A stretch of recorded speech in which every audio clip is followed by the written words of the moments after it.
నమస్తే, welcome to Disha TV. ప్రస్తుతం మనతో పాటు సిపిఐ రాష్ట్ర కార్యదర్శి కూనంనేని సాంబశివరావు గారు ఉన్నారు.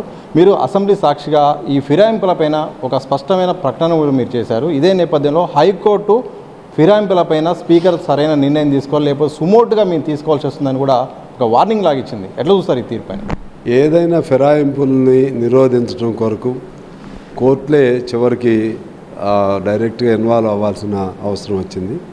ఎందుకంటే స్పీకర్లకి వాళ్ళ ఇబ్బందులు వాళ్ళకు ఉంటాయి. అందుకని సుమోటోగా కోర్టులే తీసుకుంటే దీనికి ఎక్కడో చోట బ్రేక్ పడాలి ఫిరాయింపులు అనేది, లేకపోతే ప్రజాస్వామ్యానికి అర్థం లేకుండా పోతూ ఉంది. అందువల్ల మేము మొదటి నుంచి కూడా కమ్యూనిస్ట్ పార్టీగా ఫిరాయింపుల్ని పూర్తిగా వ్యతిరేకించాలని, ఫిరాయింపు జరిగిన వెంటనే ఆటోమేటిక్గా ఆ పదవి రద్దు కావాలని, ఒకవేళ అలా కాకుండా వాళ్ళకి ఏమన్నా నాయకత్వం నిరంకుశపోకల్లో కాబట్టి అందులోనే కొనసాగాలని వాళ్ళు భావిస్తే ఎమ్మెల్యేలు కానీ ఎంపీలు కానీ ప్రజాప్రతినిధులు కానీ వాళ్ళు ఆ నాయకత్వం మీద నిరసనగా నువ్వు రాజీనామా చేయాలని నీకు భావన వచ్చినప్పుడు ముందు నీ పదవికి రాజీనామా చేయి. వాళ్ళు రాజీనామా చేయకుండా పార్టీ మారి ఎన్ని మాటలు చెప్పినా దానికి వ్యాలిడిటీ ఉండదు. అందువలన వాళ్ళ కోర్టు ఇచ్చినటువంటి మౌఖిక ఆదేశం చాలా మంచిది, మేము స్వాగతిస్తాం. సో మీకున్న అంచనా ప్రకారం ఒకవేళ అనర్హత వేటు పడే అవకాశం ఉందా? అనర్హత వేటు పడితే ఉప ఎన్నిక తెలంగాణలో రాబోతున్నదా? అది నా చేతుల్లో నేను చెప్పడానికి లేదు. దానికి అన్ని చాలా అడ్డంకులు ఉంటాయి. ఇప్పుడు అది ఒక విష్ఫుల్ థింకింగ్తో కోర్టు చెప్పిన మాట. అది దాన్ని ప్రాక్టికల్గా అమలు చేయాలనేసరికి చాలా ఇబ్బందులు ఉండొచ్చు. అది అమలు అవ్వాలని కోరుకుందాం. అమలైనప్పుడు ఆటోమేటిక్గా ఒకవేళ రద్దు అయితే ఉప ఎన్నిక న్యాచురల్గా ఉంటుంది. అందువలన ఖచ్చితంగా కోర్టు ఇచ్చిన దాన్ని పరిశీలన చేయాలంటే స్పీకర్కి కొన్ని ఇబ్బందులు ఉంటాయి. అందుకని కోర్టులు ఎక్కువగా యాక్టివ్ రోల్ తీసుకుంటే మంచిది. ఇక హైడ్రా పైన ఒకవైపు పాజిటివ్ స్పందన వస్తూనే మరోవైపు పేదల ఇంటికి వెళ్ళి కూలగొడుతుంది, ఇండ్లు ఉన్న వాళ్ళని కూలబెట్టి రోడ్డున పడిస్తుందని కూడా పెద్ద ఎత్తున ఆరోపణలు వస్తున్నాయి. నిన్న జరిగిన ఒక చర్య కారణంగా ఏం చెప్తారు హైడ్రా విషయంలో? మీకున్న అంచనా స్పష్టమైన హైడ్రా సంబంధించి నేను మొదట్లోనే నా స్పందన ఇవ్వటం జరిగింది. దానిలో నేను ఏమని చెప్పానంటే, ఆ ఇళ్ళు కూల్చివేయటం వలన చెరువులు తిరిగి పునరుద్ధరణకు అవకాశం ఉంటే ఆ కూల్చివేయబడేటువంటి ఇళ్ళు కానీ వాళ్ళు పేదవాళ్ళు అయితే వాళ్ళకి ప్రత్యామ్నాయం చూపెట్టండి. ఎందుకంటే వాళ్ళు కొనుక్కున్నవి. అమ్మినవాడు బాగానే ఉన్నాడు, అలాగే పర్మిషన్లు ఇచ్చినవాడు బాగానే ఉన్నాడు, లంచాలు తిన్నవాడు బాగానే ఉన్నాడు. అట్లని చెప్పి హైడ్రాని మేమేం వ్యతిరేకించట్లేదు. హైడ్రా అనేది అవసరం. అదే సమయంలో పెద్దవాళ్ళది మీరు ఈ కూల్చివేసినా వాళ్ళు మళ్ళీ బతుకుతారు, ఏదో ఒకటి చేసుకుంటారు. అందువలన చిన్నాళ్ళది వచ్చేసరికి వాళ్ళకి సహజ న్యాయం ఉండే విధంగా జాగ్రత్తలు తీసుకోవాల్సిన అవసరం ఉంటుందని నేను మొదట్లో చెప్పాను. ఇప్పుడు కూడా అదే మాట చెప్తున్నాను. సో తెలంగాణ రాష్ట్రంలో ఈ మధ్యకాలంలో ఎన్కౌంటర్ల పర్వం కొనసాగింది. చాలామంది కూడా అక్కడ ఖమ్మం జిల్లా కూడా చాలామంది, ఇటు ఛత్తీస్గఢ్ బార్డర్తో పాటు ఖమ్మం జిల్లా కూడా చాలామంది కూడా మరణించారు. ఈ ఘటన పట్ల ఏం చెప్తారు? ఎవరు దీనికంటే ఎవరు తప్పు? ఒకవేళ కేంద్రం దూకుడుకు వెళ్ళడాన్ని ఎట్లా చూస్తున్నారు? ఇది కేంద్రం దూకుడుకు వెళ్ళేదాని ఆ పరిణామమే ఇక్కడ భద్రాద్రిలో కూడా మనం జరిగినటువంటి ఎన్కౌంటర్.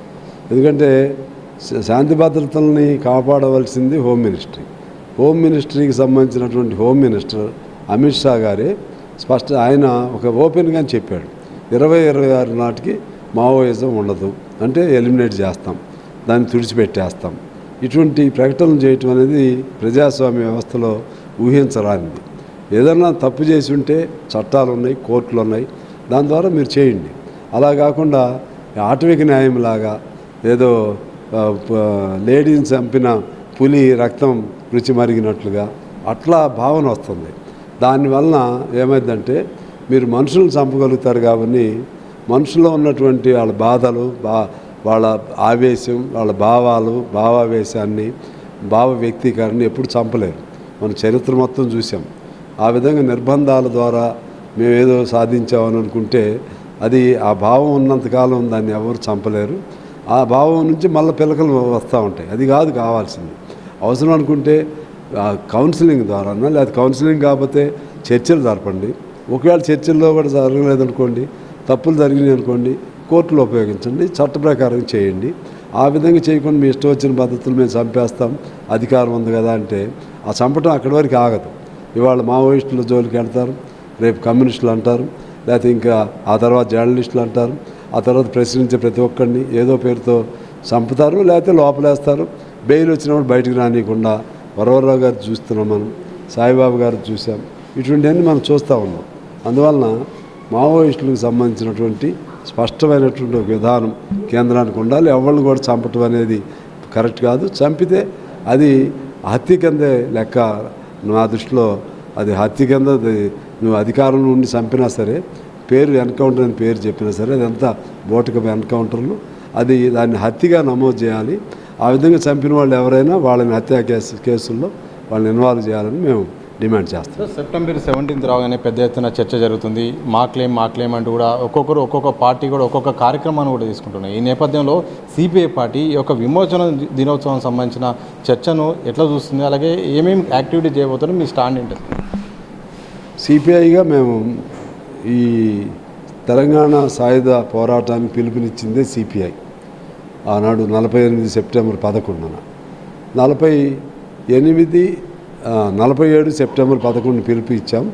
48 సెప్టెంబర్ 17 విముక్తి జరగటం జరిగింది. విముక్తి అంటే దాన్ని ఆటోమేటిక్గా నిజాం నవాబు నుంచి విముక్తి అయి విలీనం కూడా అయింది. అందువలన దాన్ని అధికారికంగా జరపటం న్యాయం. అధికారికంగా జరగకపోతే రోజు ఇవే వస్తూ ఉంటాయి. అది హిందూ ముస్లింల ఘర్షణలాగా, ఆనాడు ఉద్యమంతో సంబంధం లేని వాళ్ళందరూ కూడా హిందూ ముస్లింల ఘర్షణలాగా చిత్రీకరిస్తున్నారు. అది హిందూ ముస్లింల ఘర్షణ కాదు. అది జరిగింది ఏంటంటే ఫ్యూడల్ వ్యవస్థ పైన జరిగిన తిరుగుబాటు. ఆ ఫ్యూడల్ ప్రభువుల్లో 90% హిందువులే ఉన్నారు. జమీందారులు, ఫ్యూడల్, లేకపోతే మన ఇతర భూస్వాములు, ఎక్కువ మంది హిందువులే ఉన్నారు.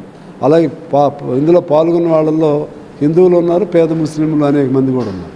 చనిపోయిన వాళ్ళలో షోయిబుల్లా ఖాన్, బందకి, అట్లాగే పిలిపించిన దానిలో మగ్దుమ్ మొహిద్దీన్. అందువలన మతం పరంగా జరిగిన ఘర్షణగా చిత్రీకరణ చేస్తున్నారు.